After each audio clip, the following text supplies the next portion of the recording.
Hello, എല്ലാവർക്കും നമ്മുടെ ഇന്നത്തെ വീഡിയോയിലേക്ക് സ്വാഗതം. നമ്മുടെ ഇന്നത്തെ റെസിപ്പി എന്ന് പറയുന്നത് ഒരു തേങ്ങാ മിഠായിയാണ്. നമുക്ക് കടകളിൽ നിന്നൊക്കെ വാങ്ങാൻ കിട്ടുന്ന അതേ ടേസ്റ്റിൽ നമുക്ക് നല്ലൊരു മിഠായി ഉണ്ടാക്കിയെടുക്കാം. കുട്ടികൾക്കൊക്കെ ഒരുപാട് ഇഷ്ടപ്പെടുന്ന രീതിയിൽ വളരെ പെട്ടെന്ന് തന്നെ നമുക്കിത് തയ്യാറാക്കാം. വീഡിയോയിലേക്ക് കടക്കും മുമ്പ് ഈ ചാനൽ ആദ്യമായിട്ട് കാണുന്നവരുണ്ടെങ്കിൽ ഒന്ന് സബ്സ്ക്രൈബ് ചെയ്യാൻ മറക്കരുത്. ഇതെങ്ങനെ ഉണ്ടാക്കുന്നത് കണ്ടാലോ? അതിന് വേണ്ടിയിട്ട് ഇവിടെ ഒരു തേങ്ങ മുഴുവനായിട്ട് എടുത്തിട്ടുണ്ട്. നമുക്ക് എത്രയാണോ ആവശ്യം അത്ര തേങ്ങ നമുക്ക് എടുക്കാം. അതിലേക്ക് നല്ലൊരു ഫ്ലേവറിന് വേണ്ടിയിട്ട് ഒരു 5 ഏലക്കായ കൂടി എടുത്തിട്ടുണ്ട്. ഇനി അതിലേക്ക് നമുക്ക് മധുരത്തിന് 3 അച്ച് ശർക്കര കൂടി എടുക്കാം കേട്ടോ. നമുക്ക് മധുരം കൂടുതൽ വേണമെന്നുണ്ടെങ്കിൽ അല്ലെങ്കിൽ നമ്മൾ എടുത്ത തേങ്ങ കൂടുതലാണെങ്കിൽ കൂടുതൽ ചേർക്കാം, കുറവാണെങ്കിൽ കുറച്ച് മതി കേട്ടോ. ഇവിടെ കുറച്ച് മധുരം എല്ലാവർക്കും ഇഷ്ടമായത് കൊണ്ടാണ് 3 അച്ച് ശർക്കര എടുത്തിട്ടുണ്ട്. നമുക്കിതൊന്ന് നന്നായിട്ടൊന്ന് ഉരുക്കിയെടുക്കണം.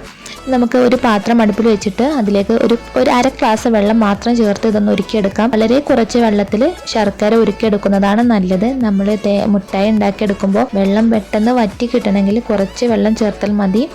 അപ്പോൾ 3 അച്ച് ശർക്കരയിൽ ഞാൻ 1/2 ഗ്ലാസ് വെള്ളം മാത്രമേ ഒഴിച്ചിട്ടുള്ളൂ. ആ ഒരു കണക്കിൽ മാത്രം എടുക്കുക. ഇത് നന്നായിട്ടൊന്ന് ഉരുക്കിയെടുക്കാം.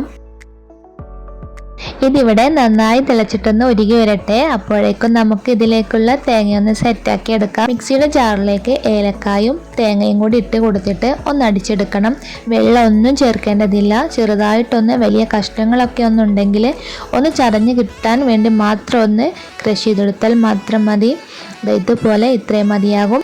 ശർക്കര എല്ലാം നന്നായി ഉരുകി കിട്ടിയിട്ടുണ്ട്. ഇനി ഇതിലേക്ക് നേരിട്ട് തേങ്ങ ചേർക്കാൻ പറ്റില്ല. ശർക്കര പാനി ഒരു നൂൽ പരുവമായാൽ മാത്രമേ നമുക്കിതായി കിട്ടിയിട്ടുള്ളൂ. അതിനായിട്ട് ഒരു പാത്രത്തിൽ കുറച്ച് വെള്ളം എടുത്തിട്ട് അതിലേക്ക് കുറച്ച് ശർക്കര പാനി ഒഴിച്ചു കൊടുക്കാം. എന്നിട്ട് നമ്മുടെ കൈ കൊണ്ട് അതൊന്ന് എടുത്ത് നോക്കുമ്പോൾ നമ്മുടെ കയ്യിലൊന്നും പറ്റി പിടിക്കാതെ കിട്ടുന്നുണ്ടെങ്കിൽ, ഉരുണ്ട് വരുന്നുണ്ടെങ്കിൽ അതാണ് ഇതിൻ്റെ പാകം. അതുവരെ നമുക്ക് ശർക്കര ഇളക്കിയെടുക്കണം.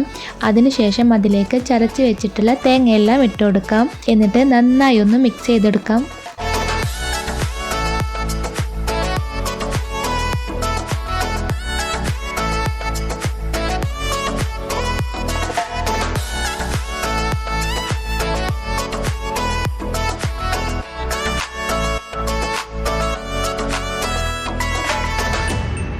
ഇനി ഇതിൽ കുറച്ച് വെള്ളമൊക്കെ ഉണ്ടെങ്കിൽ പെട്ടെന്നൊന്ന് വറ്റി കിട്ടാനും ഇതെല്ലാം കൂടി ഒന്ന് കൂടി കിട്ടാനും വേണ്ടിയിട്ട് ഇതിലേക്ക് കുറച്ച് അരിപ്പൊടി ചേർത്ത് കൊടുക്കാം.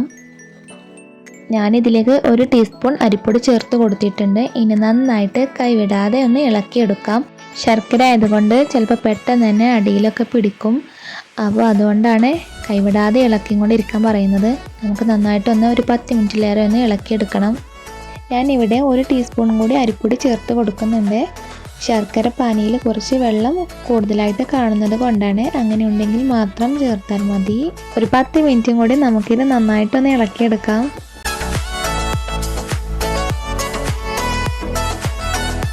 ഇവിടെ വെള്ളം എല്ലാം വറ്റി വന്നിട്ടുണ്ട്. ഇത്രയും മതി. കണ്ടില്ലേ, നന്നായിട്ട് വറ്റി വന്നിട്ടുണ്ട്. നമുക്കിതൊരു പാത്രത്തിലേക്ക് ഒഴിച്ചു കൊടുക്കാം.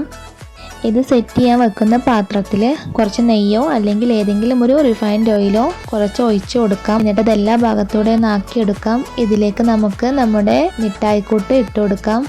കുട്ടികൾക്കൊക്കെ എത്ര കിട്ടിയാലും മതിയാകാത്ത ഒന്നാണല്ലോ മിഠായി അല്ലേ. അപ്പോൾ നമുക്ക് പെട്ടെന്ന് മിഠായി ഒന്നും കിട്ടിയില്ല എന്നുണ്ടെങ്കിൽ നമുക്ക് ഇതുപോലെ തേങ്ങയൊക്കെ വെച്ചിട്ട് അവർക്കൊക്കെ ഒന്ന് ഉണ്ടാക്കിയെടുക്കാം. കുട്ടികൾക്കൊക്കെ നന്നായിട്ട് ഇഷ്ടപ്പെടും. കുട്ടികൾക്ക് നല്ല മുതിർന്നവർക്കും ഇത് നന്നായിട്ട് ഇഷ്ടപ്പെടും. പെട്ടെന്ന് തന്നെ നമുക്കിത് തയ്യാറാക്കാനും പറ്റും. ഇനി നമുക്കിത് സ്പൂൺ വെച്ചിട്ടൊന്ന് സെറ്റാക്കി എടുക്കാം. കണ്ടില്ലേ, വളരെ എളുപ്പത്തിൽ എത്ര പെട്ടെന്ന് ഇത് റെഡിയാക്കി എടുത്തത്. ഇനി നമുക്ക് ഇതൊന്ന് കട്ട് ചെയ്തെടുക്കാം. ഞാനൊരു കത്തി വെച്ചിട്ട് ഇത് കട്ട് ചെയ്തെടുക്കുന്നുണ്ട്. നന്നായിട്ട് സെറ്റായിട്ട് വരുമ്പോൾ ചിലപ്പോൾ അത് മുറിച്ച് കിട്ടാൻ പാടായിരിക്കും. നന്നായിട്ട് ചൂടാറി കിട്ടിയാൽ നമുക്കിത് ശരിക്കൊരു മിഠായി പോലെ കിട്ടുള്ളൂ കേട്ടോ. നന്നായിട്ട് തണുത്ത് കിട്ടണം.